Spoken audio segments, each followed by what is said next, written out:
10 o'clock, it's too early for accounting.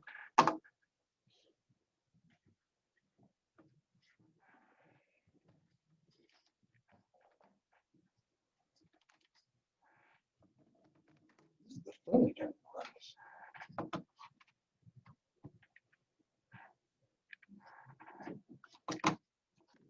She's still trying to get in.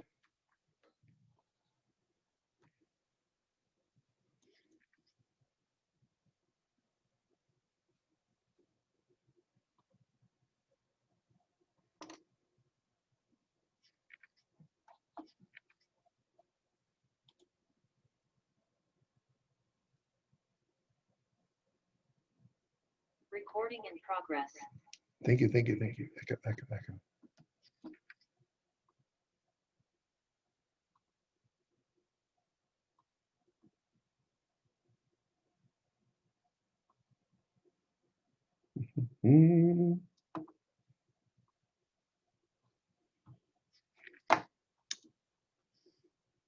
Brian eBay, how are you, sir? Good to see your smiling face.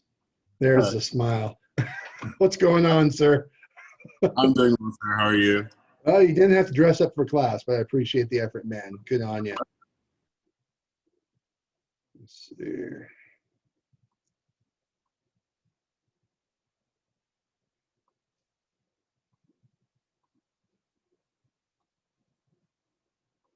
All right. Well, this will be, we're going pretty fast in this class, so don't be freaked out about the recording. This is to give you guys something to look back upon. So if you miss something, if we go too fast, you know, you'll have the ability to go look at the YouTube video later on, or you can just ask me questions as we go through. But there's a lot of material, so it's just easiest if we record the class as we go through. And if you guys have got questions, I guarantee you they're worth asking. Just because everyone else can have those same questions probably. So thumbs up again if you guys can hear me all right. I think a thumbs up. You guys awake out there. Nice. Eli, you can hear me, I assume. Reagan, you can hear me. That's right. Royce, thanks for the thumbs up. And you don't have to use, I think trying to like locate where is the thumbs up is just painful. So, you know, just give me like a visual cue. That way I know you're paying attention. There's Emily. Okay. I knew we were missing a few people.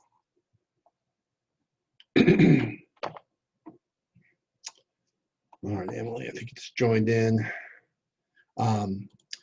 Please make sure that when you come to class that you do have your microphone on and that I can see you. Usually it's the visual cues, believe it or not, that are the saving grace for me in this class, because in particular, I need to know that I can see you guys and that you're paying attention, and that that essentially I can usually tell if you guys are confused, let me put it that way. So it's helpful for me to see your guys' face and just to check in to make sure I'm not blowing your minds with all this intense knowledge. This is a pretty intensive class, 3305. It doesn't seem like it when you look at the number of chapters that we cover in this class. It doesn't seem like it's very intensive, but the material is very dense. That's what makes it intense. So a lot of you have been asking me about you know, the course syllabus, and we'll get to that in a second. But the first day of class is always a little bit of an adjustment period, so I don't want to overwhelm people too much. Key things you need to realize, obviously, this is a synchronous class. It's live. You need to come to class every day. There's still some people who think that they can just sort of passively watch videos and go through accounting. And I don't know about you, but you know, the feedback I get from a lot of students is that, you know, if they are there in person, usually that they tend to perform better. So being live, being on Zoom so I can see you guys is absolutely important because it helps your study efforts. If you just wait and try to cram and watch the videos, it doesn't lead to a successful outcome, especially in a class like this. It goes so fast with so much material. So hopefully you guys can appreciate and understand why my policies are what they are.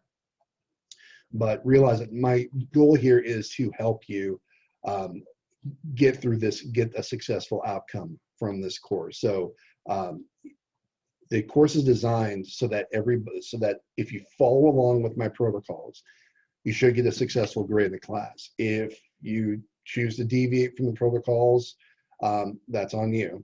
And I'm happy to talk with you if you're struggling with in the class, but realize that a lot of these things we're about to go through in the syllabus are non-negotiable. Okay, and the reason why is just because we got too little time to make any adjustments. So let's go into, if you go back to Blackboard, like I'm doing right here, and I think I had to hit refresh a couple times because for whatever reason the syllabus was not showing up on there. So, and I still don't see it. Where the heck is it? Technical difficulties. There it is. I see it. I wonder if I didn't make it available. Oh, I think I put it in the wrong place. Let me go back. So many Blackboard sections here. Ah, that's the reason why I don't see it. It got uploaded to the wrong place. Okay. To relive the syllabus. Bear with me here as I go through the myriad of technical portals. Here we go. There's the syllabus. Submit that. Refresh. There we go. Scheduling. And of course, all these things are tentative. We need to make sure that everyone is on board and following along in these early days, so we don't leave anybody behind. No person left behind. All right. Okay.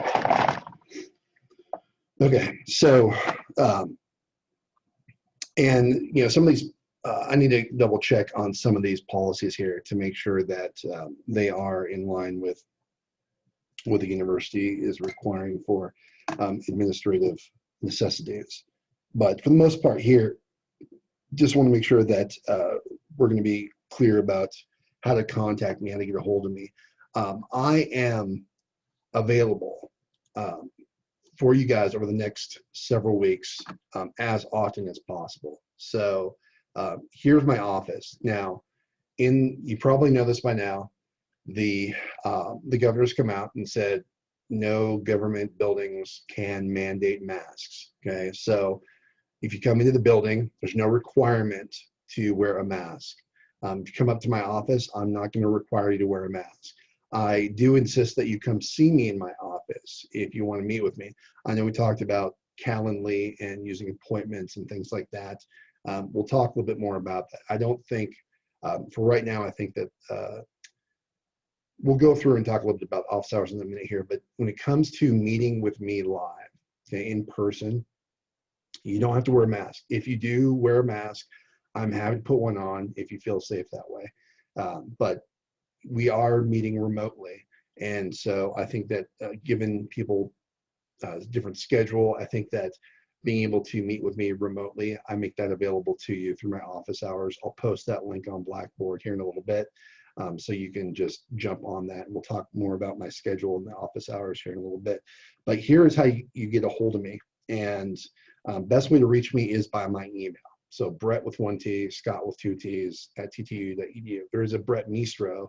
That's a different Brett. He's got hair. Okay, so you know that you're meeting the wrong guy if a Brett shows up and he's got hair. He's got no beard. And then live, if you ever see him in person, you'll definitely know that's not the right Brett because he's like half my size. Okay, I am like 6'5". He is probably 5'6". I don't know. Okay, but the guy's just short with hair, glorious head of hair. He's got. Anyways, that's the different Brett. This is me, Brett with 1 T, Scott with 2 T's. Okay. Please suffix subject line accounting 2300. No, don't do that. Put 3305 on there. I get in the bad habit of putting it 2300 every now and then. So if I say, hey, welcome back to another edition of financial accounting, that's just me screwing up. I teach, this class, I teach intermediate 1, intermediate 2, financial accounting 2300. I teach advanced accounting 5309. I teach 5305, accounting research communication. So sometimes if you see me put up if I say the wrong thing, the wrong class, whatever, trust me, it's just a Freudian slip, if you will. I don't know. We're meeting every single day. That's a lot, okay? You got to pace yourself. You got to stay on top of things, okay? Monday, Tuesday, Wednesday, Thursday, Friday. Today is Wednesday, obviously. Thursday, Friday, 10 a.m., 11:50. This is the place to do it. I'm going to reset this link or change some of the features on this link to allow you to come in without me having to admit you. I don't know why it's doing that for this particular class, but I'll have to make some adjustments there. Anyways, when you come into class going forward, you will just be able to join. One thing I definitely plan to do is set up breakout rooms in this class. There we go. There's Jose. One thing I plan to do is set up breakout rooms in Zoom so that your group, which we'll talk about later on, your group will be able to go join your group in Zoom while I'm on Zoom. So I can still jump between different groups and check in and see how you guys are doing. It'll give you time to work on your group work in class. You're really going to need to spend some time outside the class, so communicating with people remotely. So there's a variety of ways of doing that. We'll talk more about that as we go.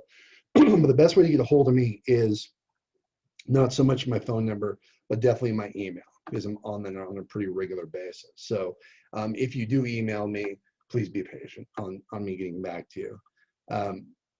So let's see here. TTU email is best. Questions refer to the syllabus or come talk to me.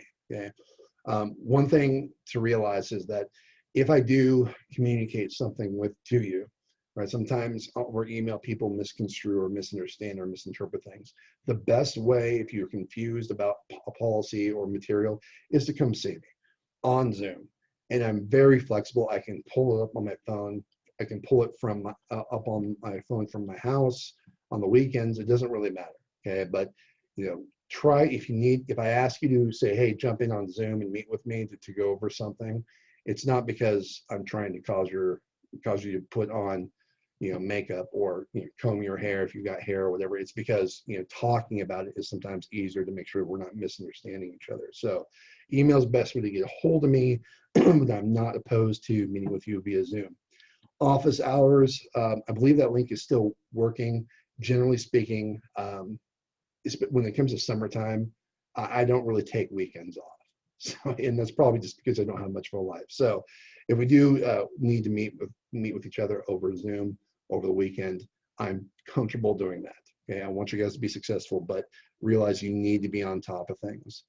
So that's going to require a lot of work and time on your part, even over the weekends potentially. This is a fully synchronous class. That's why we're meeting live. So see all your guys' bright, beautiful faces.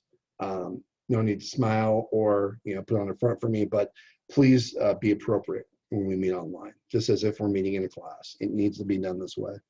And guess what? This will be, if you come fall for me at least, this will be the last time I teach online for a while, hopefully. So thank God for that, going back face-to-face in the fall. So make sure that if you're not aware of that, realize the president came out and said we will be going, the schedule is to go back live in the fall. So hopefully this will be your last necessary Zoom class. This is, like I said, the course objectives. We're going to be talking about accounting and reporting. Now, there's a lot of finance majors in this class. There's a lot of accounting majors in this class. There are some who are both. Okay, financial reporting. My whole background, just so that way you know, is I'm not just some random dude who got his PhD in accounting. Okay, my background is all in accounting. I took accounting in college. My undergraduate degree is in accounting, so I took this class. Okay. My master's degree is also in accounting. It's a master's of accounting, that's why it's an MACC. I got my MAC at the University of Southern California, go Trojans. My PhD is from Texas A&M. Don't hold that against me, okay? If you want to know about PhD programs, I'll tell you this. You get to a place where you don't want to go work. That's where you get your PhD, okay? So College Station, ugh, humidity right now, it's unbearable. So I won't be going back there anytime soon, and I'm okay with that. So that's where I got my PhD. It's in accounting. I took accounting in high school, believe it or not. So I've got accounting coming out of my ears, right? I love this stuff, obviously. After I got my master's degree, I started working for PricewaterhouseCoopers. Thumbs up if you've ever heard of the firm called PricewaterhouseCoopers. Thumbs up if you've ever heard of a firm called Ernst & Young or KPMG. Okay, a lot of these are just public accounting firms, right? PwC is one of the big ones. I also recruited with Moss Adams and much of other smaller type firms. Okay, so I spent My time as an auditor, I was in the financial accounting side of public accounting. I did the audit work, the SEC filing and reporting. So financial accounting is something I also practice. After I left PwC, I went to work for the bank formerly known as Washington Mutual. How many people here, thumbs up, have heard of the bank formerly known as Washington Mutual? That was shut down by the FDIC in 2008, along with other types of banks and financial institutions, because we were in the financial crisis. Not because of me, but I worked at Washington Mutual in the Treasury group, which is like, essentially a finance group. We were in charge of dealing with the investments. And so I worked on structured financing deals as well. So a lot of different types of investment products that we issued out there. So I got to see accounting in practice, both as a public accountant and working in industry in primarily the finance sector. So if you want to know more about that, especially finance guys, come and talk to me because I got a lot of war stories to share with you guys. So bottom line is here, I'm not trying to impress you guys. I'm just trying to impress upon you that I have studied the hell out of this stuff and I've actually practiced this stuff. So there's very little that surprises me when it comes to this type of material. That being the case, when you look at the course objectives, this is almost like too succinct to me, okay? It focuses primarily on the information needs of investors and creditors, but realize that by now you probably know this, financial accounting is used internally all the time. Information that goes into the system is being drawn upon from users inside the company. So it's absolutely critical that you know whatever information you're using. If you're going to be a financier especially, you got to know how the information got in there. You got to know how to interpret it when you pull it out, draw upon it to run reports. It's a second course, so obviously you wouldn't be here if you hadn't taken Intermediate 1. Intermediate 1's a beast. I know that because I also teach that. This one is not as broad. It's very, very dense and deep. So in this particular class, if you haven't taken this class before, this class is more about analysis. Okay, there's some journal entries that you've got to know for sure, but I don't want you to think that I'm not gonna blitz you with all different types of journal entries. Okay, journal entries, believe it or not, are relatively few and far between relative to what you saw in Intermediate 1. In Intermediate 2, we do a lot of special topics. The first one being bonds. We're going to talk about long-term debt. We're going to talk about investments, okay?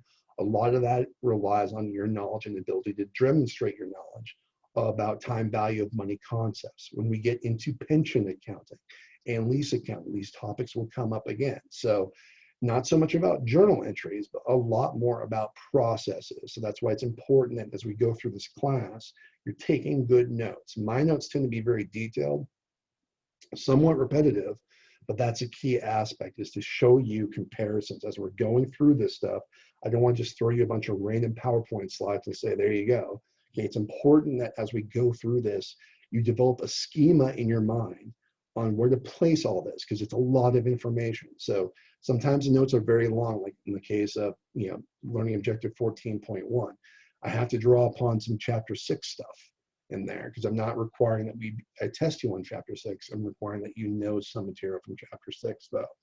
But I do put it in there and I structure it in a way that somewhat follows along how the book is structured, but I also set it up in a way that makes it easily comparable when you're going through your notes so you can understand the concepts. Thumbs up if you're with me so far on this. Okay, good. We're not going to talk too much about disclosures.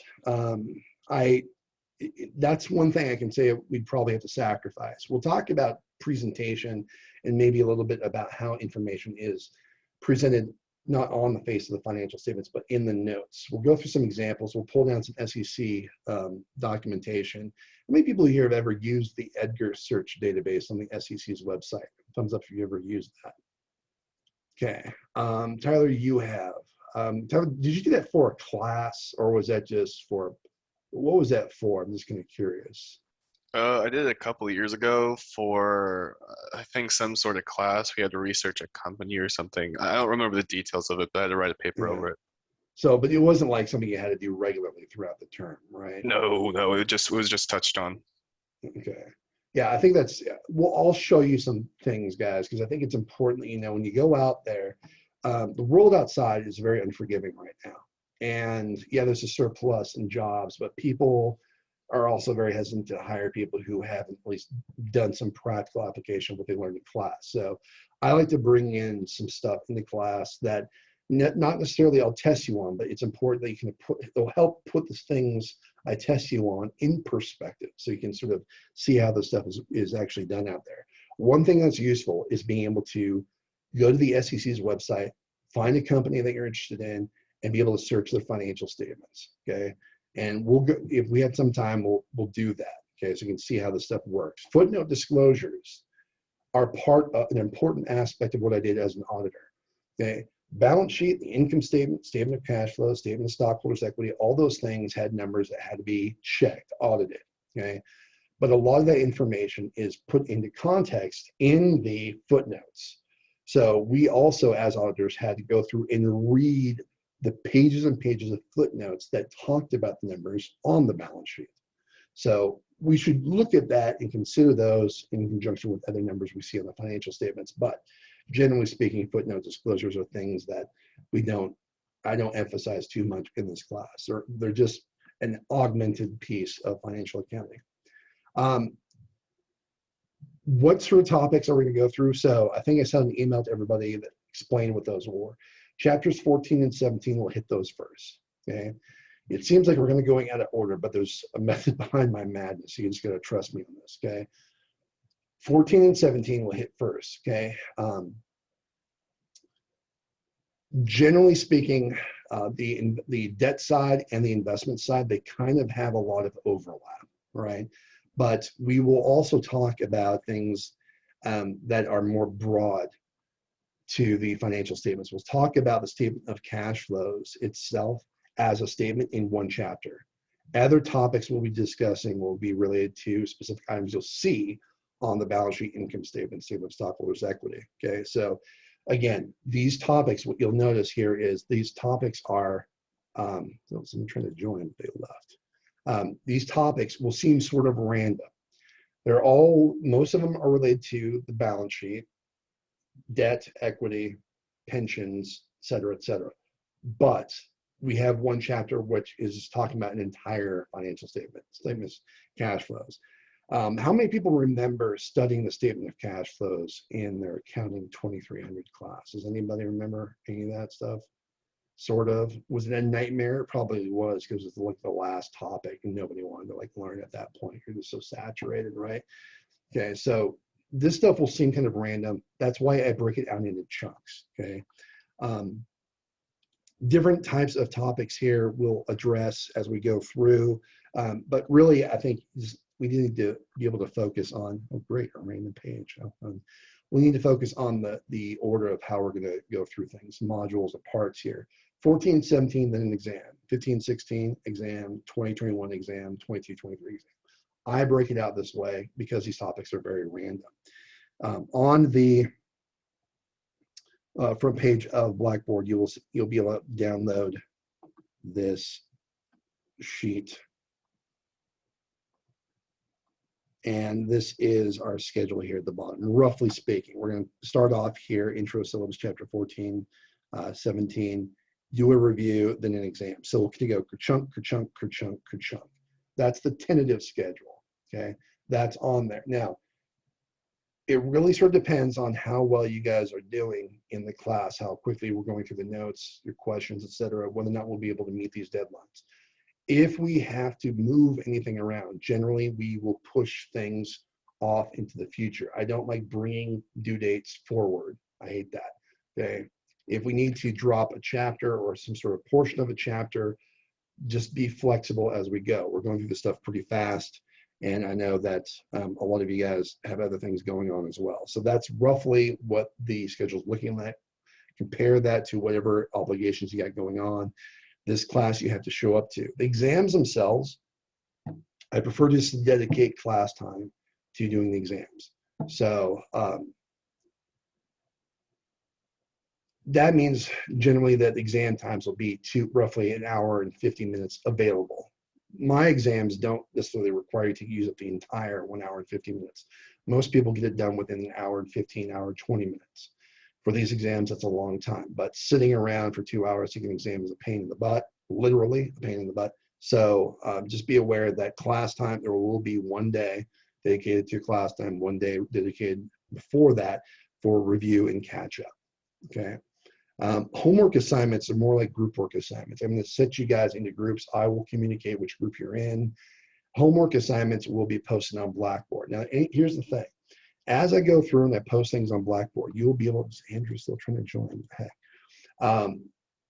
As I post things on Blackboard, I'll send you little screenshots in emails. It's absolutely important that if you get an email from me, that you address it, okay? Look at it, read it, go to Blackboard and see what's going on, okay? So I will post essentially Excel files of group work on Blackboard, and you'll be in teams, assigned to teams to work on those things. You can, divide and conquer. But the point is to help each other get through the material, just as you help yourself get through the material. I'm available, of course, to help you get through that. But generally speaking, what I do is I have all the homework for chapters 14 and 17 will be due at 11:59 p.m. the night before. I should say, this is actually out of sync here. This will be due not the night before. This will be due the right before class. Excuse me. So it won't be 11:59. I'll have that due. I'll update this calendar to make sure it's clear when that's due. So just realize I want to be able to have the review day available to answer any questions you had about the group work. But I want you guys to be able to do the group work to make sure that you keep you guys responsible and accountable for things. Anyway, so the details about the specific due time and due dates for the group work, I'll make sure that's clear going forward. But that's roughly the tentative schedule as we go through. 14 and 17, seems like we have a lot of time dedicated to that. It's partly because we have to get up to speed. Once we hit the ground running, 15 and 16 won't be too difficult. A lot of just conceptual things about equity. Chapters 20 and 21, I will tell you that those tend to be the hardest. There's a lot of dense material in there, a lot of heavy concepts you just need to master and keep straight. Chapters 22 and 23 aren't too bad. Chapter 23 being the statement of cash flows. So if that was a bit of a sticky spot for you in accounting 2300, just keep that in the horizon. Chapter 22 talks about things like errors. Believe it or not, people make errors when they do accounting. So final exam, don't blame me. Our final exam is at 8 a.m. on Saturday, July 3rd. So good news is you get it out of the way early so you don't have to think about it too much, right? And then you have the 4th of July to celebrate and relax. So I plan to roughly have your grades posted and available by the end of that Saturday. So you'll know roughly where you stand, because come July 4th, I think my wife and I are going to be on the road. So key thing you just need to be aware of, I will make sure that your grade all the way throughout these next couple of weeks will be updated in real time. So you'll know roughly where you stand right in the class. Do you have an A? Do you have a B? Et cetera, et cetera. Okay. If you have any confusion or concern about that, that's why you need to talk to me. Let's go back into, where are you? I was doing PDF. There we go. So that's that is your world for the next few weeks. Okay. Any questions? Thumbs up if you guys are with me so far on this. Any questions about those topics or anything for right now? Do we have a homework that's separate from the group work, or is it the same Yeah. thing? I'm just going to leave it all group work. Yeah. Okay. Is that cool? The reason why is because it becomes a pain in the butt to sort of administer both individual work and group work. The key thing here is I think that the fewer moving pieces we have in the 5-week period, the better off you guys are. Just focus on reading the material, coming to class, asking questions. Again, people are still trying to join. Make sure you're asking questions and helping each other out. But I think, if you guys are struggling together, you feel more confident coming in and asking me questions too. So I prefer to kind of leave things in groups. Okay, the material. So I sent out an email about this a long time ago. You need to have the book. You should have the book. Okay, electronic version, hard copy version. I think I still have mine from my undergraduate days too. Not really that outdated. So you guys should have that available. Whether or not it's in the binder or hardcover book or electronic, That's up to you. I'm not going to assign things through Wiley Plus. I'm really sick and tired of doing the online type stuff. I prefer to work with you guys directly with the material, give you specific questions that will help prepare you to be successful on my exams. Thumbs up if you guys are with me on that. Okay. So I like to make sure that, try to minimize any type of, externalities as possible. You need to have your email, software capabilities, Word, PowerPoint, Outlook, Excel. Everyone has the Microsoft suite available to them, okay? You can go online to your OneDrive. I think it's just your Office 365. So when you log into, and here's the thing, I'm not sure if you guys have actually tried this, but usually if you get a PC, so OneDrive online, here's how you access the different applications. If you go to your Office 365, boom, you can access all the suites online. I'm not a big fan of the online file system, the online application system. I know that's where a lot of people are going, but generally speaking, if you go into if you have a PC, you'll probably have Microsoft Office applications available to you. So if you do a search, let's see if I can just find it here. Just do a search for, just type in Excel, right? You see Excel app. If you haven't accessed this on your PC before, when you open it up, it'll say, do you want to use your, what are your login credentials? Use your TTU account email, use your TTU login, the login that you use for your Raider link, your Blackboard, right? Any type of, access to the system. See if you can access the apps on your computer already. If you can't access your apps, it may give you sort of like a light version of Excel or Word or PowerPoint. Those are good too. But bottom line here is, generally when you can, everyone has the ability to access all these apps through their Office 365 account. So go to, type in TTU Office 365 and follow the prompts too, and bookmark the link to your apps. And we're not going to be using a lot. Word, Excel mostly. I would say Excel mostly. I like to take notes on OneNote, but the files I give you are in PDF. I'm happy to put them into OneNote if you want me to. So that way you can sort of draw. So what you see me doing, what you're going to see me do next is I basically took our notes and I put them into, I did a attach printout into OneNote. Thumbs up out there if you guys have ever used OneNote before, Microsoft OneNote. Okay, not too many people have. I'm actually becoming more of a believer. Takes a little time to kind of get used to it because they have notebooks and sections and all that kind of crap. But that's what I do. I've also in the past, I think maybe Brian, you probably seen me do this before, where I took the individual files and I put them into Microsoft Excel and I drew on them too. So I have a stylus somewhere. There it is. So I have a stylus that I use when I'm taking notes in class.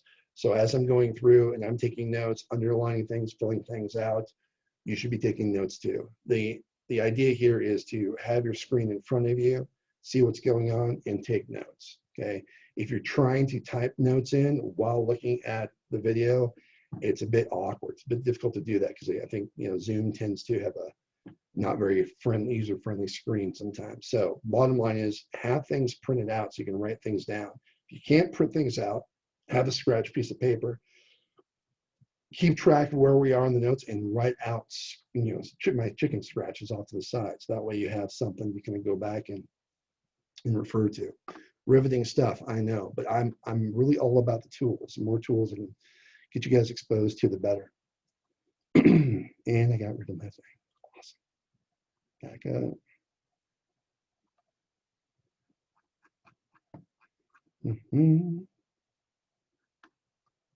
There are little things I see that drive me nuts. You guys probably, but I'm a detail-oriented person. So let's see here. So technical skills is using fundamental algebra. I think this stuff isn't, the math isn't that tough. I think that the only tough part of the math in this class is really what you see in chapter 14 and 17. We'll look at formulas. We'll give you some things to play around with in Excel, but generally speaking, just trust that you'll have the necessary information to be successful on the exams. Etiquette, be professional, be adults. That's what I ask. I'm actually still kind of shaken up by, over the past academic year, I'm surprised the level of maturity of students. Online classes are just like regular classes, but somehow I think people think that they can be disrespectful over Zoom, and that's not the case.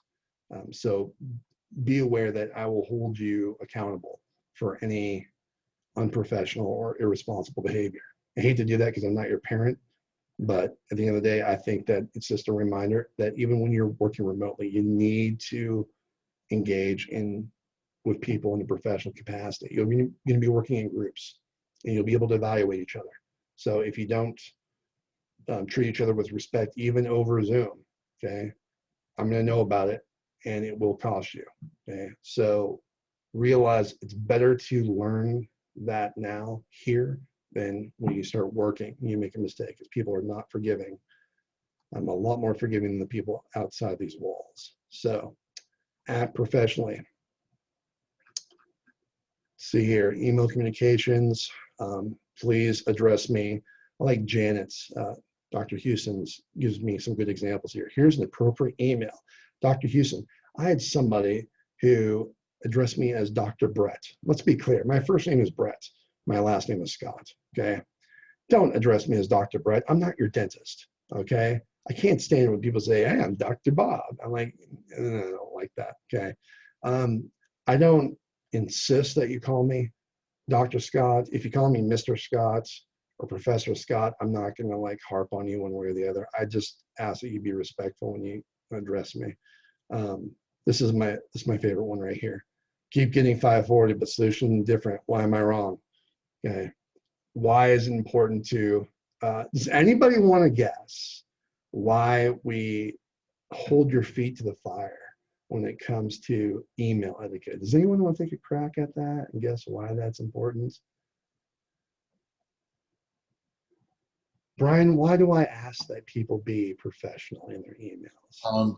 Just to get you prepared for the real world, because you're going to be speaking with a lot of recruiters and employers, and they want to make sure that you're professional at all times. Exactly. So if you can't do it here, can't do it now, it's not going to happen, right? So realize that I don't like having to, I'm a grammar Nazi when it comes to my students in my grad class, especially 5305, because it's an accounting, research, and communication class.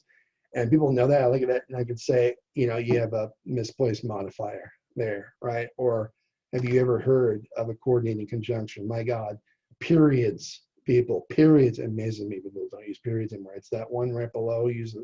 Anyways, like I'll do that for those people because they need to know it. But realize that, you got to practice it here, folks. It's not like I'll push off responsibility to you later on. Exams are roughly about 90% of your course grade. Okay, so individual work is the most important part of this. Group work is 9%. Now, that doesn't seem like a lot. The idea here is, is trying to spread out the work. Okay, a lot of these homework assignments I give you guys are pretty long and dense, and I don't mind if you divide and conquer to take care of those things, but realize that everybody is capable of going through all the group work by themselves. It's just nice to have someone kind of guide you through when you get stuck. Okay, thumbs up if you're with me on this. Okay, so group work 9%. Now I hate giving out group work without making sure that you are accountable. So the accountability part of your grade is primarily based off your group members' evaluation of you.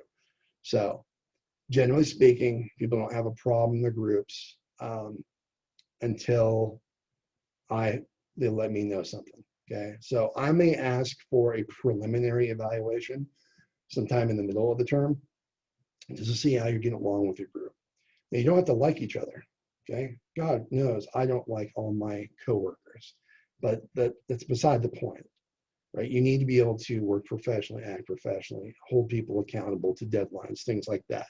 It's like Brian said before, it's like if you can't do it now, right, it's not going to happen when you magically start working, you know. So accountability, you'll be working in groups, but you have a chance to affect each other's grades by you'll let me know roughly whether or not that person deserves full credit for the work they put in. Also, accountability is a component for things like attendance, right? If I see that, you know, people are routinely just blowing off class and things like that, I'll know about it, and I'll email you if you're one of those people. But if you deciding not to show up to class, you know, realize that can also affect your accountability score. More on that later. Thumbs up if you guys are with me on how the course is broken down. You know, you get, if it's 500 points, maybe. I haven't decided the total number of points yet. Maybe it's 1,000, some sort of breakout like that. But roughly, here's the proportion.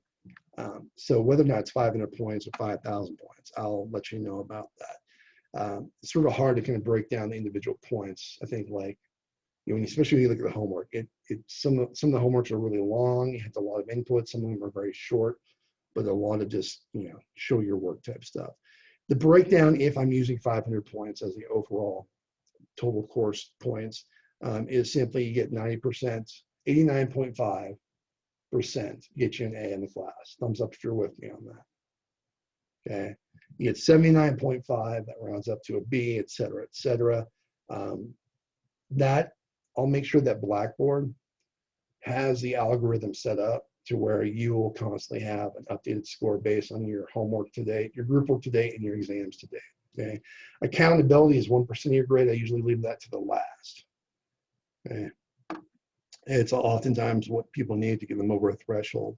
I'm not using my accounting lab, so this graded group work, it's just going to be based, I don't know if it's 11:59 or probably the morning before, I'll let you know here. But the key thing to realize is practicing and mastering the material. That is what makes accounting different from all the other subjects. You cannot do this stuff passively. This is not a spectator sport. You've got to read the book, and I recommend taking notes while you read the book. Scratch out some examples. My God, usually people, by the time they get to intermediate 2, they go right to the examples in the chapter and they write them out. And that's a totally legitimate strategy. Also writing out definitions, those are key things too. But you got to read the book. But that just gets the knowledge and comprehension. That gets you to the first level, okay? Coming to class, we go through it again. I like to provide different perspectives because a book is one perspective. I like to provide different perspectives, right? You get to the homework, the practice, you need to realize it's about putting pen to paper, right? Crunching numbers. You've got to do this stuff. You actually have to apply this stuff in order to understand it. Thumbs up if you're with me on this. Okay? If that's not clear, come and talk to me, right? It's not like a marketing, intro to marketing class when you like, I'm just asking to recite what's business to business type marketing. This is a class where I give you facts and I say, now go crunch the numbers, right? That's what makes this stuff difficult. But that's the reason why I like it too. It's like, I'm not the type of person to sit back and watch stuff. That drives me nuts. My wife can read books. She read the whole Twilight series. Swear to God, read the whole Twilight series in like a weekend, right? She got like hooked on it, and then she had to go buy the book. Goes to Barnesville, buys all the books, reads them. I can't sit and watch and read that stuff, let alone watch it. Oh my God, I have to do stuff. So that's why I'm telling you, like, that's why I like accounting, because it's like, all right, show me to do stuff and then go do it yourself. Your book is like a reference. It is like a reference manual. So sometimes you need to go back and look at those examples. But if you write down the examples as you're reading, you'll have them right there, nice and succinct. Exams. So here's how the exams are going to go in this class. You're going to come into class, okay? Your exam will be administered on Blackboard, okay?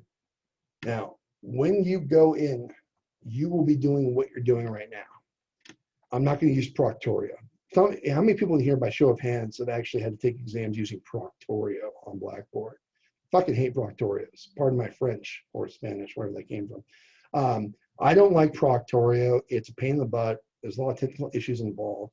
I'd rather just do this. I can see all of you guys on the screen, okay, and I can monitor you, okay? When it comes to exams, you're going to come to class, okay? I'm not going to say anything. I'm just going to, see my screen be basically look like whatever the default image is, my smiling bald beard face. You guys need to have your cameras on, and then all I'm seeing you guys do is just like reading and then doing this and crunching numbers. That should be it. Okay. You can use a calculator. Don't use a graphing calculator. Use a regular finance calculator or a simple 4-function calculator, right? You can use scratch paper. You got to use scratch paper, right? But whatever you do, realize I'm going to be watching you, okay? And I'll do the same thing where I'm recording, you guys taking your exam. The difference, though, is I'm not going to post the recording of you guys taking your exam on YouTube, because that's just private, that's confidential, that's for me. God, it's hard watching you guys take exams online. It's like this kind of stuff. And I'm kind of like, I'm the same way when I take exams. I'm just like, what is he talking about there? I don't even get it, or whatever. So keep in mind, it's like, I scan you guys while I'm watching you. If I see that something looks suspicious, I will send you a private chat, okay? And your little thing will flash, saying there's a chat little thing saying, so you need, if I say like, hey, please adjust your camera so I can see your face and see what's going on. Or if I say, hey, you just do a quick shot of your scratch paper, your calculator, things like that, right? That's just sort of give you a heads up. You'll be on mute, your camera will be on. If I do have to say anything to the class, I will unmute myself and say, take a second right now, show me your calculator or something like that. Or I say, hey, can I get everyone to look up at me? Maybe there's a typo in the exam or something. Sometimes that happens, right?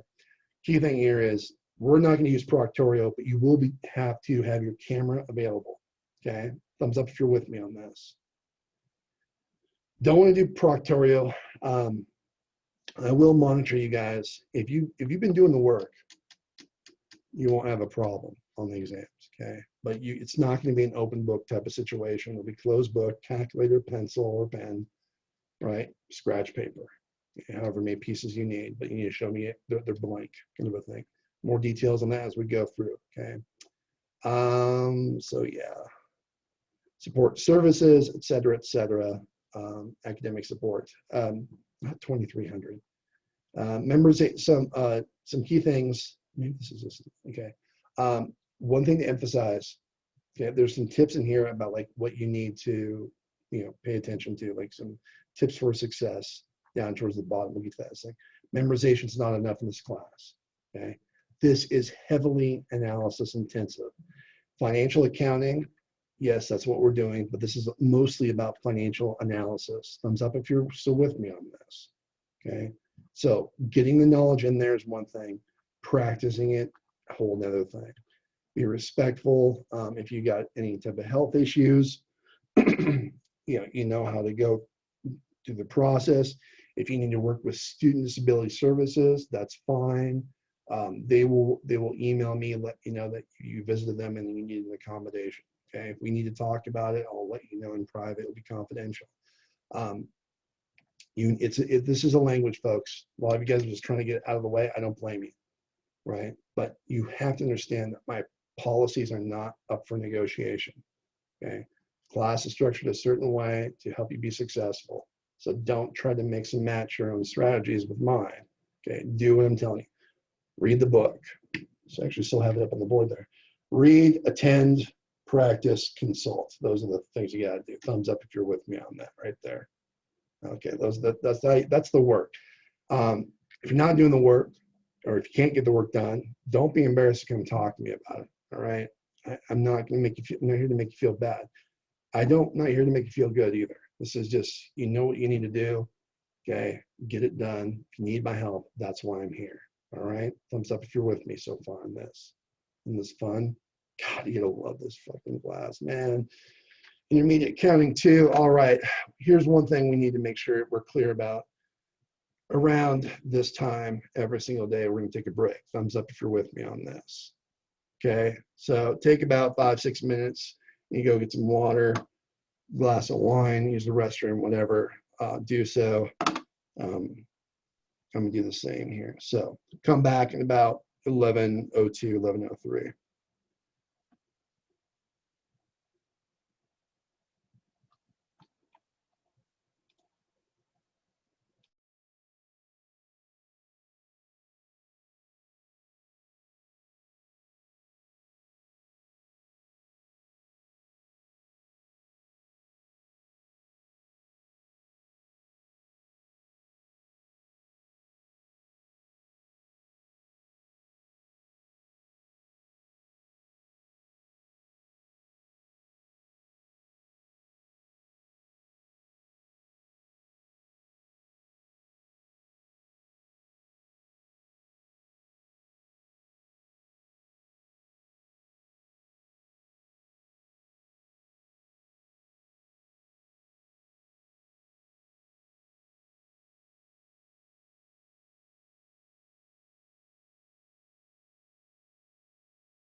All right, so let's see here. Hopefully you guys can see this. This is one way I check to make sure that this is one way I take attendance. Okay, is I offer some simple, basic questions while we're in class. So sometimes I'll do it in the morning. Obviously, we're in the morning, like before we start class, and sometimes usually I'll do it, during a break. So when you guys come back, the important thing is you need to realize if you don't answer these questions, okay, then it counts as absent, right? So I have a Zoom keeps track of all of you guys and which ones of you have answered the questions. So I'm not going to whether or not you answer them right or wrong doesn't affect your grade. It's if you don't answer them, it doesn't show up on the sheet, the poll sheet, and therefore it means you're not present. So just to be clear, Proctorio is not going to be used when we do our exams. You'll be on Zoom, but it won't be like you have to, scan your room, show your ID. I will see you. I will record your faces while you're taking your exam, but we're not going to be using Proctorio. Your job is to show up like you normally do to class, sign into Zoom, have Blackboard up, minimize Zoom either completely or leave a little window up in the top right, I don't care, and just do your exam, okay? And then just be aware if I send you a chat, you need to address that, open that up. So Proctorio is not what we're going to be using. We're just going to use straight up, open up Zoom and take your exam. So the thing too, something about like, I'm not sure if this happened to you guys. Some people's phones are linked to their computers. So if they get a phone call or a text, whatever, it pops something up on their computer and then all of a sudden Proctorio shuts down the exam. That was annoying me as well. It shouldn't be something that people worry about, but that was causing trouble. Anyways, so be aware, again, if I put up polls, you can go ahead and close that. If I put up polls, you need to answer them. Otherwise, it will show you that as being absent. And I don't want to see absent people, minded or otherwise. Okay, any questions before we jump into the notes for class?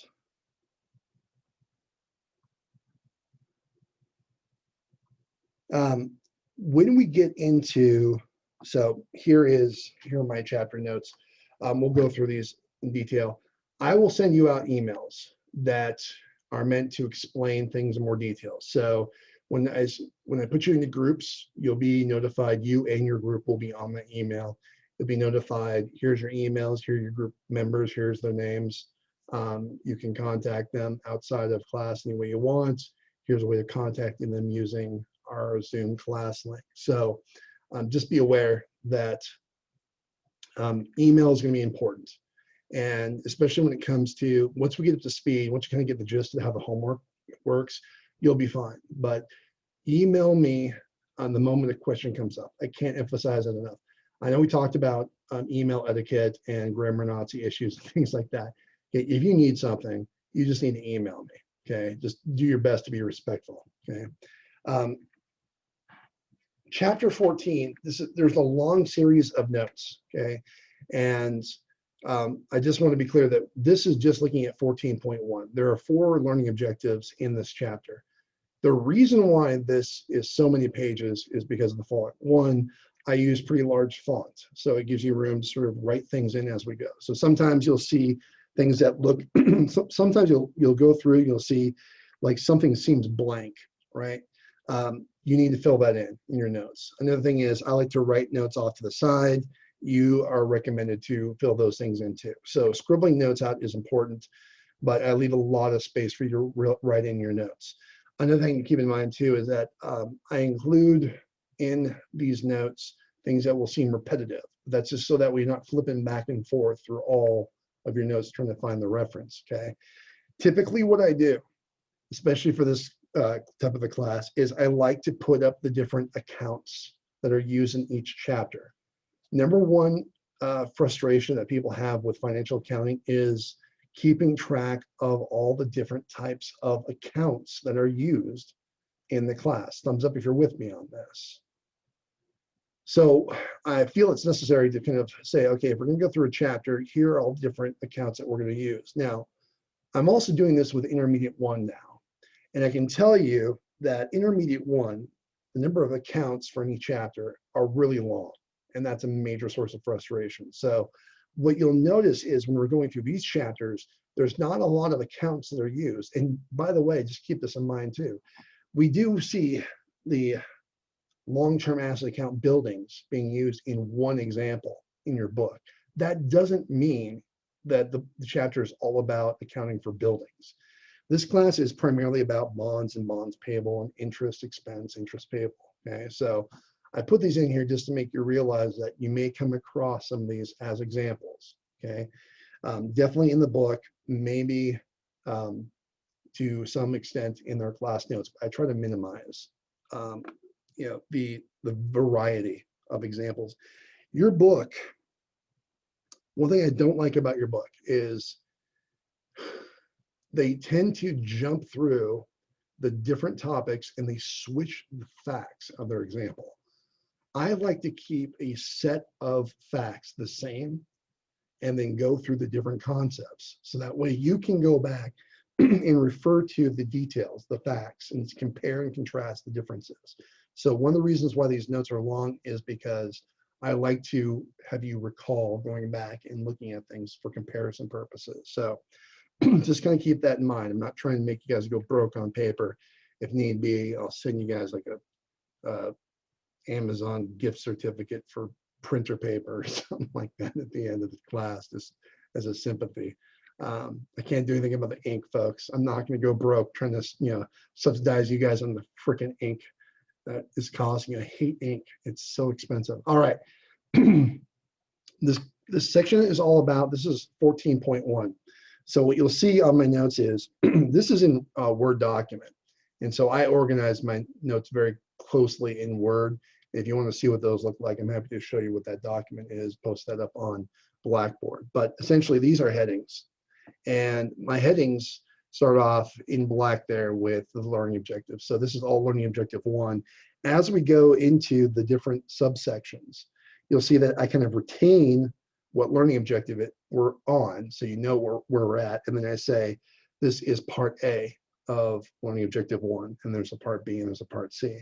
There's also within learning objective 1, part A, a subcomponent 1, and there may be, see if I can find an example here down towards the bottom, there's an I right there. Okay, so just kind of keep that in mind. So if you need to refer back to something, you can say, hey, can we go back to page whatever? Pages are denoted in the bottom right corner. Or you can say, can you go back to A3I? I'm happy to do that too. Yeah, thumbs up if you guys are with me on that. This is also one of the reasons why I do this is if anybody's actually planning on going to law school, this is a type of way that legal documents are organized. Okay, they keep track of where they're at in certain parts of the legal document using these types of headings. But for our purposes, just notes. It's a way to kind of keep things in line. When you go back and look at your book, you will see that in fact there is a part 2 or a subpart 2 called types of bonds. Don't think that these notes follow exactly, that these headings follow exactly what the book does. The book has its own way of organizing itself. I try to keep in line with the book, but I tend to add more information. So these headings somewhat fall in line with the book. That's why I like to keep the colors the same. This class is all about bonds. This section is all about bonds. Okay, but one thing I want to keep in mind too is as we go through this, these topics will appear again in chapter 17. Okay, this is all about issuing bonds. This is about debt, long-term liabilities. This is about debt. Okay, investments is looking at the opposite side of things. Here we are issuing bonds to investors. Chapter 17 is all about what if we're investors? What's the accounting like? It looks very similar. So we have to be very careful going through this part of the chapter. It will make the other chapter we go through a lot easier. This is all about bonds. Bonds are a long-term liability. Now, the kind of the tongue-in-cheek thing is, how do you know it's a long-term liability? Well, If it's not a current liability, it must be a long-term liability. There's only two ways of really classifying debt, current or long-term. Generally speaking, bonds tend to be long-term, okay, because they go 5-10 years, right? But if the bonds become due within 1 year as time goes by, they need to be reclassified as current. So you can go say like year 1, year 2, and let's say it's a 3-year bond, right? Time equals 0. So if we're anywhere here, it's considered a long-term liability. Up to the point where we get to the end of year 2, it's a long-term liability. By the time, if the bonds are payable, if the bonds mature, anytime in the next 12 months, it's considered a short-term liability. Same thing with notes payable. The note payable, by nature, it's generally a long-term liability. We borrow money for several years. Once we get within 1 year or 12 months to its due date or its maturity date, it needs to be reclassified as a current liability. Are we good on that? Thumbs up if you're with me on that. Okay. So pay attention to dates. That's a key thing. Dates matter. Pay attention to dates when we go through these examples. How do people miss points on these exams? They misread the dates. Number one thing. Your exams are on multiple choice. You have a chance of guessing, have 25% chance of guessing right. But when you go through all the work on a long problem, God forbid you miss points because you misread the dates. Okay, so draw out timelines. A bond is just like what it sounds like. We're bonding things together. You as investor, me as issuer, we're bonded together through a contract. It's called a bond indenture, but the most important aspect of this is it's a legal contract. There are certain aspects of this relationship that I must adhere to if I'm issuing bonds, and things that you will expect and rely upon me. But there's other factors too, a market perspective that we have to consider as well. Generally speaking, when we say we issue bonds, each bond usually has a face value of 1,000. So if we issue 10,000 bonds, we're issuing 10 certificates. It's 10 bonds, certificates. Why don't we just borrow from a bank? That's the number one question people ask me, like issuing bonds. Bonds are really expensive to actually print and produce because we have to work with underwriters, among other people. So it's very expensive for us to issue bonds. But generally, when we're doing it, we're trying to raise a lot more money than a bank can provide. Banks, even corporations that use banks have a limitation in terms of how much liability it's willing to take on, how much debt it's willing to issue or basically accept with its borrower. So if we want more money, if we want billions of dollars, we can have an IPO or even a secondary equity offering, or we can issue bonds. Cool thing I will say about a bond is the terms of the bond are really up to us. So outside, even if a bank could give us money, lend money to us, we might decide to go issue bonds because we want more favorable lending terms than our bank is willing to give us. So the primary reason we issue bonds is because we need more money than the bank is willing to lend us. But there's other parts of the bond covenants in particular, that are more flexible, that are more in our control. So that's what makes bonds attractive.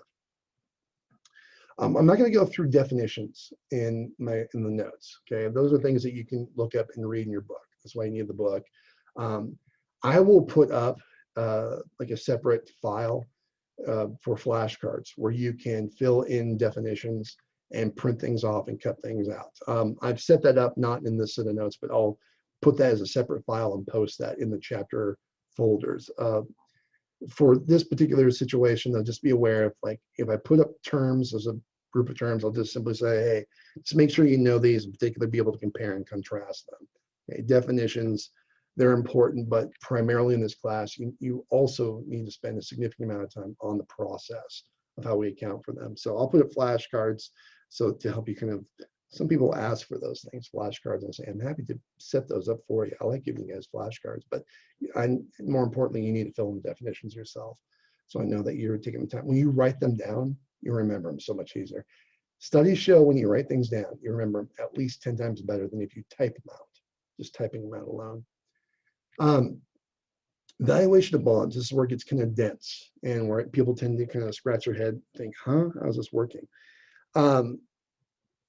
Usually takes weeks or months.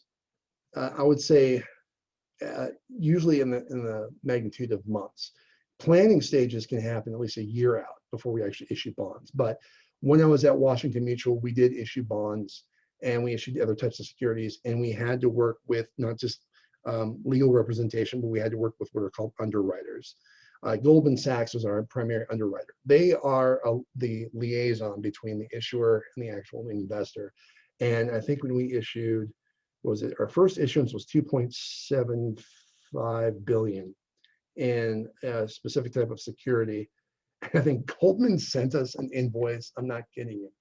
They sent an invoice, had one line, underwriting fees, the amount $40 million.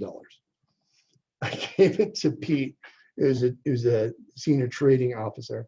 I said, I think this is yours. And he looked, he goes, yep, that's about right. And he put it off to the side. And I was like, holy cow. That was it. That was all it was. And like, it made sense why they took us out to fancy dinners and stuff like that too. So underwriting is a huge part of it. Undergoing audits is also on the long lines of due diligence. Some people call it due diligence. Accountants like to call it auditing. It's going through and making sure that all the terms and all the promises are in place. And so a lot of this process involves reading, a lot of reading. And I spent long hours going through different drafts of the freaking prospectus. That was the number one thing that drove me nuts. My boss said, make sure there's nothing in there that's going to cause us more work than we're willing to take on. I said, what does that mean? I say, do you like staying late and doing this stuff? I'm like, no. He goes, then make sure it doesn't have you do that on a regular basis. There was a lot of work that needed to happen after the bonds were issued, but we had to make sure the prospectus didn't put us on the hook for promising more than we delivered. So the prospectus is the number one document that's publicly made out there. There's also a bunch of other legal documents that go on behind the scenes, but we work with underwriters and legal representation. You don't really see bonds printed, but we do have printing services that do that kind of stuff still. There needs to be, usually, I think legally the SEC requires that there's some sort of physical form of the bond certificates somewhere, even if it means we at Washington Mutual just stored them in our vault. We did have a safe, a private safe. If we had to store them in our vault, as long as they're electronically registered, we didn't need to mail them anywhere. Okay, but if the investor required a bond printed certificate, we have to mail it to him. So we always had to make sure we had a bond printed. So even in this day and age, paper matters. The selling price of a bond, this is the key thing you need to realize. There's a lot of things going into this. When we were actually trying to stamp the interest rate on the bond, we worked in real time with whatever the market was doing. There's a supply and demand of buyers and sellers for bonds, or for, should I say, similarly traded bonds. So we would go onto Bloomberg. And if you don't know what Bloomberg is, it's essentially an application you have to pay 5 figures for a month to have access to. It's an amazing information technology system that everyone around the world uses. Bloomberg, we have Bloomberg terminals downstairs. They're very expensive. But what we would do is we'd all be in a conference call with lawyers or underwriters and everybody else, and we'd all be looking on our screen at bonds that had the same rate, the same term, the same payment schedule, et cetera, et cetera. And we would look at an average trading price to determine how much interest we needed to chunk stamp on our bonds. So the bond selling price is pretty close to what we actually determine is the interest rate that we stamp on our bonds. Bonds, the way they're priced, is based off of a yield. So markets have a certain demand for bonds based on their features, and those features are fixed. So when we print these bonds, those printed terms, when we pay the interest, how often we pay the interest, when the bonds are due, what the stated rate is, those cannot be changed. That's why we have to be very careful when we stamp these things. The market demand will keep fluctuating, so we have to be sensitive about that. Market conditions, obviously we're looking at the Bloomberg screen to do that. The idea, and we'll see this here, is that ultimately what we get for cash from investors is based on the present value of future cash flows, namely the interest and the principal. We'll go through that. Maybe that's exactly what the market wants by the time these things are issued. Maybe the market has changed slightly since we stamped the interest on these bonds. We'll go through different examples here. Interest rates you need to be aware of, okay? First of all, there's the stated rate. Now, I like to use abbreviations. So stated, STD, is not a venereal disease. It just represents what we stamp on the bonds, also known as the coupon rate or the nominal rate. It's a legally required amount that has to be paid in cash to whoever owns the bonds. This is not something that changes. There are bonds that are adjustable. We're not going to deal with those. It's way too complicated for this class. Okay, so usually we're looking at Bloomberg to figure out, chunk, what do we want to stamp on these bonds? From there, it's just a matter of whether or not the market still likes those bonds by the time we issue them. Bonds are issued as what they call as a percentage of face value, what I like to call face, $ face, or par value or principal. Okay, $1,000 is usually the amount you see on each bond certificate as the face. But it's kind of weird how they say it, as a percentage of the bond's face value. You need to get used to knowing this stuff is one thing for you guys, but I can tell you that once you start working, people use a variety of language to say the same thing. And you gotta be flexible, and you gotta pay close attention to what people say and check them. Say, do you mean this? When they say, well, it's stated as a percentage of the bond's face. Are you referring to the stated rate? Yeah, the coupon rate or the nominal rate, right? Lots of different terminology. You just got to get used to that, okay? It takes a lot of patience to work with people out there in practice. You guys can get A's in this class, in these types of classes, but when you start working, my God, it's a whole different ballgame. So what I mean by that is simply saying that, like, if we're talking about 12% bonds, that means on an annual basis, the rates are stated on an annual basis, okay? If it's semi-annual, we have to divide by 2 to do calculations. But if we issue bonds that are 12% bonds, then the investor is legally required to receive over 1 year, $12,000 in this case. So what that means is 12,000 divided by the face value is 0.12. Now, a lot of you guys know, oh, that's the same thing as 12%. What they're saying in the book is it's the interest stated as a percentage of the face value. So that amount, interest, as a percentage of face value is what we call 12%. Just the lingo you just need to be aware of. Thumbs up if you're with me on this. It's a type of language, you'll get used to this, okay? Debits and credits are a language, and how people use debits and credits is a different thing, okay? So we'll talk about ratio analysis later on too.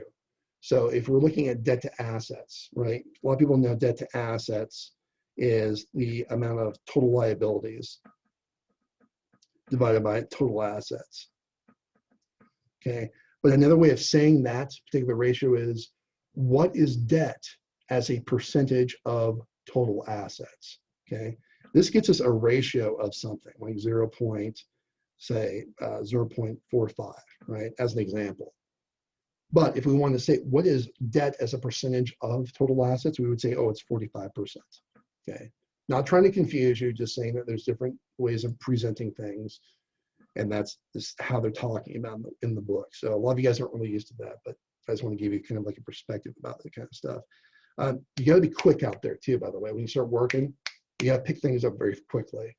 Don't be afraid to ask questions, because if you act like everything makes sense, people will start doubting you, because it shouldn't. A lot of people deliberately try to confuse you as well. What arrogant assholes out there. Anyways, all right, market rate. This is the more important rate, I would say, market. It's the effective rate, the effective yield, or the yield on the bonds. This is what the market actually wants, okay? That's why it's called a market rate. Is it the same thing as the stated rate? Pretty close, pretty close. Usually, especially when we stamp the bonds, we try to get close to the current market rate, but market rates change, okay? Commensurate with issuer's risk. So even if we stamp 10% on our bonds, that's what the Bloomberg schedule was saying. Hey, people like 10%, so let's stamp 10%. But what if all of a sudden the stock market just has a major rebound, right? All of a sudden people are flocking to stocks. They don't want bonds. So there can be a shift in people's perspective based on their risk. So we just need to be aware of that. It's a rate actually earned by the bondholders. And in other words, it's a way of sort of, for us, determining what is the true interest expense. So the rate actually earned by the bondholders is the same thing as for us, interest expense or interest revenue. Those accounts we use in accounting, we have to use those accounts on our income statements, right? But what we actually pay is based on the stated rate, not the market rate. So if there's a difference, we get ourselves a premium or discount issue to deal with. So key thing to realize, it's stated as a percentage of carrying value. So what I'm saying here is that if the carrying value, which we'll talk about here, if we use the market rate to determine the carrying value, the actual issuance price of the bonds, which ends up being the initial carrying value, that may not be what the face value of the bonds is, because our stated rate is different from the market rate. So the market rate is determining how much cash we get. The stated rate is determining how much cash we have to pay out in interest every single period. Okay, different things. The carrying value, if it's the same, carrying value is for us is going to be whatever the face value is of the bonds plus the premium.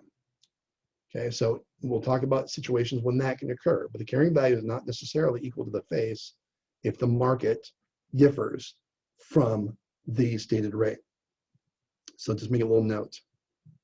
If market is not equal to the stated, just make a little reminder. Sometimes market can change. So if market is different from the stated rate, we might have a situation where we get more or less than we actually wanted. What we wanted was face value. What we actually get is based on the market rate. It's going to determine carrying value. We'll talk more about that. Going to keep these things in your mind. Interest is really where it's all about. So there's two different things we need to be aware of. There's the interest payment, okay, which is based on the stated rate. So the stated rate, we stamp on the bonds times the face value. That determines how much cash we actually pay out in interest. That's the I payment, okay, not like iPhone, but just interest payment. That's the abbreviation for that. But what we actually record as interest expense might be different. Generally speaking, our interest expense, the I expense, is going to be based on whatever the market rate is times the carrying value. So in situations where the market is different from the stated, the face will be different from the carrying value, okay? So these things kind of go hand in hand with each other. If market is not the same as stated, then we're not going to have a face value the same as carrying value, and vice versa, okay? I'll show you how that calculates here in a little bit, right? These things you just want to keep in mind, okay? Go back and review these after we look at examples here. I'm just sort of going to give you an overview, right? There are rules in place, but you need to see how they play out for examples, okay? Now, rates are important. So I want to sort of put this in perspective for you. We are the bond issuer. We are offering investors, hey, you want to earn 10%? Hey, you know, like 10%. Whether or not they do is based on the market. If they're in the market for buying a car, what do they actually demand? It's kind of like we are the car seller, they are the car buyer. The car seller, us, we give a certain value, okay? If that value equals what the car buyer wants, then we could say that we agree on the selling price. The selling price is on par with their expectations. Another way of sort of using the word par value. It's on par, it's about where I expect it. But if the value I give for this car is less than what investors demand, then I'm probably going to have to discount the price. Okay, this is why when you go to Target, you go, the first aisle you see is the clearance aisle stuff, right? Those things are all on discount. We're discounting the price. Why? Because the value that we provide out there did not match what the buyer wanted. So we have to reduce the price. This is just like marketing 101. Thumbs up if you're with me on this. Discounting, when we're talking about a discount, I have to discount the price to induce them to buy the car. No different than buying any product. But if I'm offering, say like there's a, this is gonna sound pretty bad. Say there's a hurricane coming, right? And you got people who have, their cars are broken down for whatever reason, right? They're getting pretty desperate for cars. So if I have a car, right, and I'm willing to sell it, right, the value I'm giving them is more than what they're actually seeking. They just want 4 wheels and a steering wheel, right? If I have a Ferrari, right, in my car, they'll love it, right? But they'll love anything that has four wheels and a steering wheel, right? So in that case, I don't want to sell at what it's worth. I want to charge a premium. And that's where the word premium comes in. It's when people want what they actually are looking for, they're actually getting a whole heck of a lot more. So the point here is there's a play between what the market wants and what we're actually giving them. And that's going to determine whether or not they give us less than what we want or more than what we want or equal to what we want. Look at the following situation. The stated rate is what we, the company, actually give investors. That's the value we're giving them. The market rate is what investors actually want. They are the car buyer. So there are three scenarios that arise.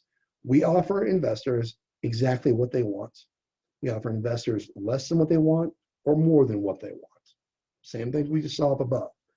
If that's the case, take the example we just talked about above and put it into perspective of interest rates. We are the bond seller, and we're offering a stated rate stamped. Boom, here it is. We can't change it. It's been printed. What do you guys think?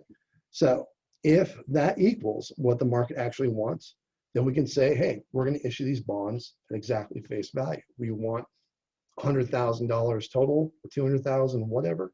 We're going to get exactly that.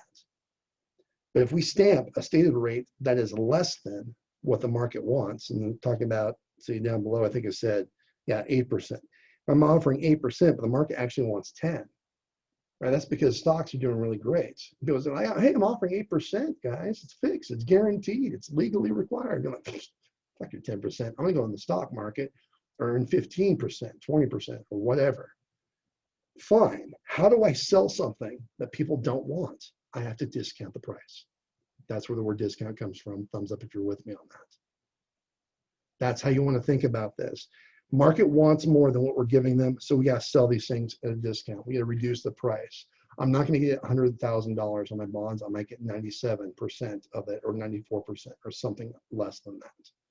If I stamp these bonds, all of a sudden the stock market sucks. It's taking a nosedive. People are like, man, I'll be happy with anything above zero or negative. And you're like, yeah, well, guess what? You need to pay me a little bit more than what I'm looking for. You're going to give me 108,000, not just 100,000.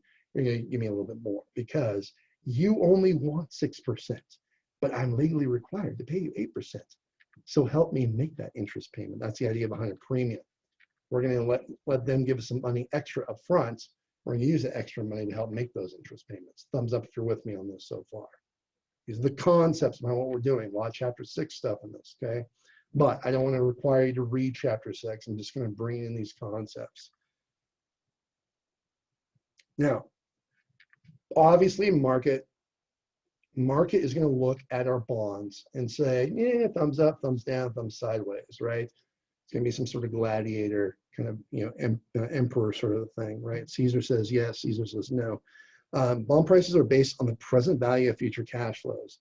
So the idea behind this here is we know that if the market is different from the stated rate, it's going to affect the actual bond price, the value that we get when we issue these bonds. But how does that come into place? Okay, we have to take into account a bunch of different inputs, but it's really the market that we're focusing on here. Okay, the future cash flows are the interest payments and the principal. So interest payments happen at regular intervals in the future. Payment 1, payment 2, payment 3, and so on. The face value is the principal. That only happens once in the future at the very end. So all of these are future cash flows that happen at different points in time at different amounts. We have to take a present value of those to determine what the bond is actually worth today. If the stated rate determines the payment and the stated rate equals the market rate, you'll see here when we go through this example that we'll get exactly what the face value is. But it's when the market is different, that's when we have a difference between interest payment and interest expense. So just going to keep that in mind, is that this I payment in this face, these things are fixed. Okay, we can't do anything about that.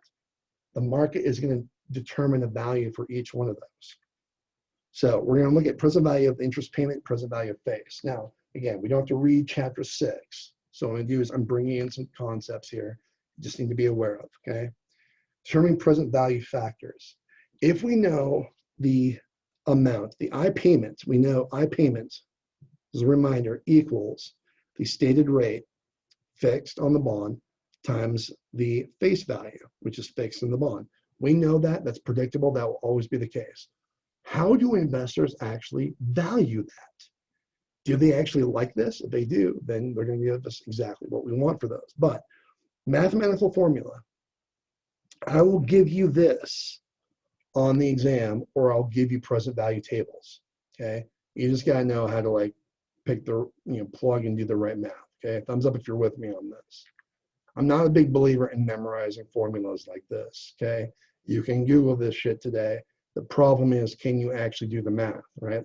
You'll impress the hell out of people if you can start scratching things out on scratch paper. People look at that and say, how do you recall that? It's because you do it over and over again. So just realize a lot of different things going on here, right? But there's only really two terms, an N and an I. The N is the number of payments per period. The I is the number of the market rate per payment, okay? This is a key thing people screw up, okay? A 5-year bond that pays semi-annual interest payments makes 2 payments per year. So the number of payments on a 5-year semi-annual paid bond is 10. You have to multiply the years times 2. What do you do with the I? You have to divide that rate by 2. Every payment, there's 2 per year. So every time we make a payment, it's going to be based on the rate divided by 2. Most examples that you get in the book are all semi-annual. That's because bonds are typically semi-annual interest payments, okay? Read problems carefully. We're talking about semi-annual. Realize every time we make a payment, it's 6%, then another 6%. The total is 12%. So in this case, do you guys remember the order of how to do this stuff? I saw the formula in the book, and I'm like, even I would get lost in this. So I've rewritten the formula. So I just recommend kind of keeping this in the back of your mind here. Okay, you start with the curvy brackets, as I like to say, the curvy brackets and square brackets and the curly brackets, right? These are called parentheses, just in case we forgot. These are called brackets. These are called braces. Why does that matter? Because, man, it makes you look really smart when you start saying that stuff out there. Start off with what's in parentheses first, as well as taking things to the proper exponent. Parentheses 1.06 to the 10th is 1.791. 1 divided by 0.791 is 0.558. 1 minus that is 0.442. Then divide that by 0.6. Your present value factor is 7.36. If I give you the formula, I tell you the number of years and what the annual interest rate is, just got to be able to do this. Thumbs up if you're with me on this. If I give you this to practice, will you practice it? Do you promise to practice this? I hope so. Okay. Don't want to catch you guys off guard. Now, Excel formula. In the Excel files I give you, I'll sometimes ask you, use this formula, right? It just helps make things go smoother. One thing to keep in mind about the PV is you need to put a minus sign in front of this, because the way it works is if you just put in just whole numbers or integers, it pops out a negative number. And the reason why is because Excel likes to determine inflows from outflows. So just be aware, you can't just straight up, if you try to put in this formula with these terms, it's going to come out as a negative number. The amount will be correct, the negative number will throw you off. So just put a minus sign in front of these types of formulas. How many people here have used the present value formula in Excel before? Raise your thumb or hand. Okay, doing this kind of stuff makes you look really good. So what's the rate? The rate, you have, again, don't make a mistake. It's actually, in this case, 6%. Okay, don't just plug in the nominal rate and just expect it to figure out. Number of periods is 10. That's where people make a mistake when they're using their Excel formulas. Okay, the payment amount,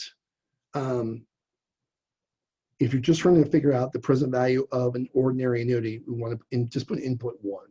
Okay, you're just trying to figure out a factor. If you want to figure out the present value of the entire interest, you can put in the interest amount. But in this case, just trying to figure out the factor, just plug in 1. You can ignore or skip the future value. bracket there. And then you can also just ignore or skip the type. Type is 0. That's by default, it's 0. That means payment is in arrears, or payment happens at the end of the period. We'll talk about other types. We'll talk about payments in advance as well. Annuities due are something we do for leases. But you plug those things in, you get the 0.6, your 10, your 1, 0, 0, or let's leave those blank. Guess what's going to pop out? 7.36. Isn't that fun? Thumbs up if you like this stuff. At least you're being honest. I can tell you guys are we're not putting the thumbs up. I get it. Okay, so you can figure out using Excel what the present value factor is. Tables. How many people here have thumbs up if you've used present value tables before? Okay, here's how they work. You need to make sure you get your right N, your right I. We're talking about 6% and 10. So up the top, you got all your rates. You go over till you get the 6%. You go down till you get the N. You go across. Hey, look at that. 7.36009. What is that? You have to round to the nearest thousandth. Not round to the nearest thousand. Round to the nearest thousandth for first two decimals. That means figure out round to that sucker right there. So you got 0.736009. Round to this guy right here. So just look back one placeholder, rounds to 7.36. Those are all the numbers we calculated right there. Some people say, well, don't you round the 9? Don't you round this? I had someone said, like, there was like, they had something was like, for instance, 849. And he says, was that, he says, what is that round to in terms of the nearest tenth? I said, it rounds to 0.9, dude. No, excuse me. I said, it rounds to 0.8. He said, well, wait a minute. Don't you first round, don't you go round the 9? Doesn't the 9 round the 4 up to the 5? And then doesn't the 5 then round it up to 0.9? I said, no, you don't keep going backwards. You look one place. I know this seems kind of like remedial, but you know, sometimes you guys need a reminder about these things, right? When you're rounding, right, if you're just trying to round to the nearest whatever, okay, you only look back one placeholder. So you get 0.849, right? We want to round to the nearest tenth. We want to look exactly one back and ignore the rest. Thumbs up if you're with me on this. Little things I like to throw into this class just because I figure, hey, you know what, if you can draw it out, you know, look impressive with people. By the way, you'll also realize who doesn't know what they're doing. I had a tax guy try to do that to me. And he's like a senior VP of tax. I said, whoa, whoa, whoa, whoa, whoa, whoa. No. Don't round that way. He goes, yeah, I know, but why not? I said, because that's not conventional rounding, man. He goes, all right, that's good enough for me. He just wanted to check. And I was like, hey, that's cool, man. Let's see here. Okay, so present value of the face. So what's the factor for the present value of the face? Here's the formula. Again, can it go inside, out, parentheses, exponent, divisor, boom, 0.558. Formula. Okay, I'll give you the structure of the formula. You just need to know how to use it. Thumbs up if you're with me on this. Good.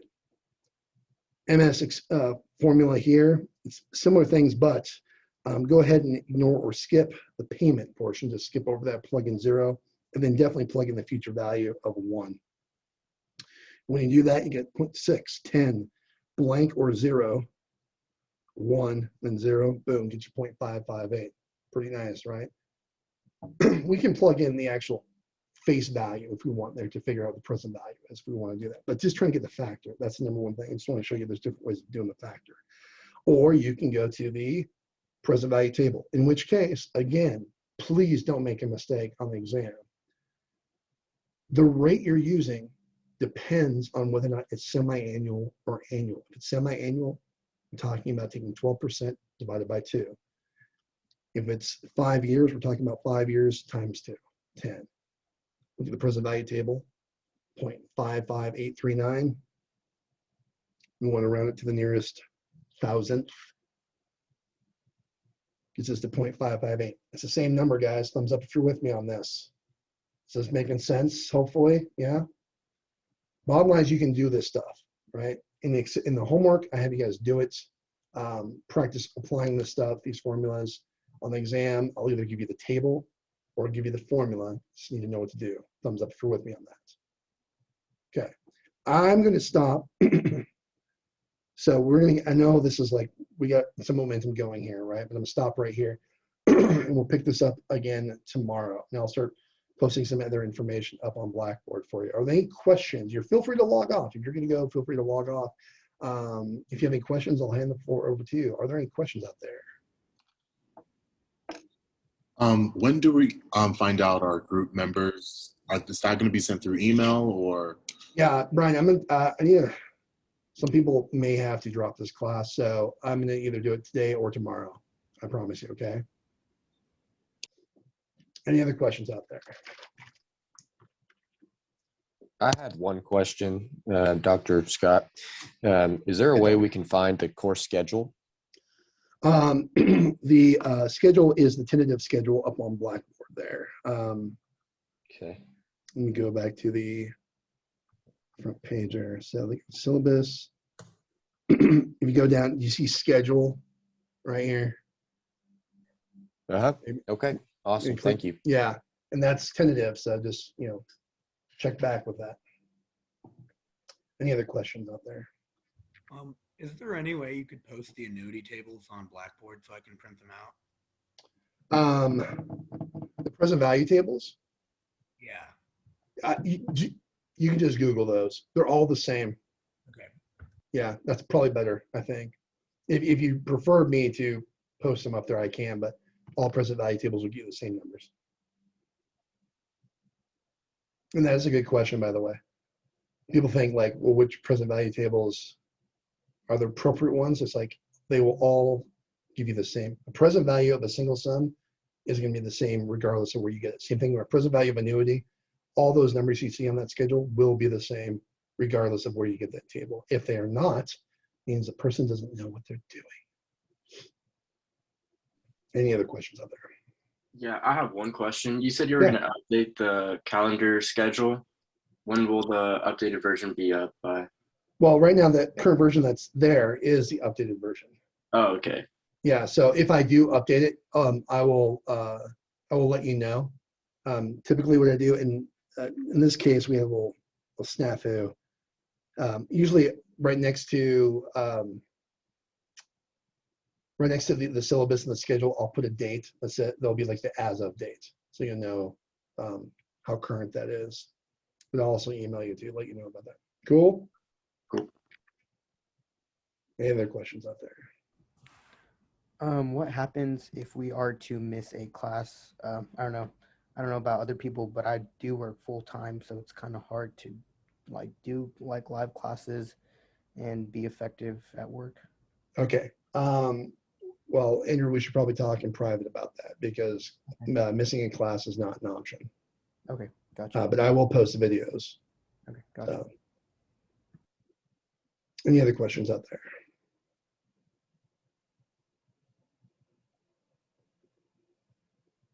All right, like I said, you guys feel free to log off. And I'm going to post if you guys get a question, what I'm going to do is I'm going to jump into my office hours via Zoom. I'm going to post the link right below the Zoom link for office hours, right below the class link. And this is a different link because it's set up to where you're put into a waiting room deliberately. So if you need to talk with me, I'm going to jump over to office hours right now. So thank you guys for coming to the first day of class. I will see you tomorrow. One last question before you go. For the recorded lectures, are you going to post it on YouTube or post it on the Blackboard? They're going to be uploaded to YouTube, but the link will be posted on Blackboard. Cool. Thank you, Dr. Scott. No worries. Cheers. Have a good one. See you tomorrow. All right then.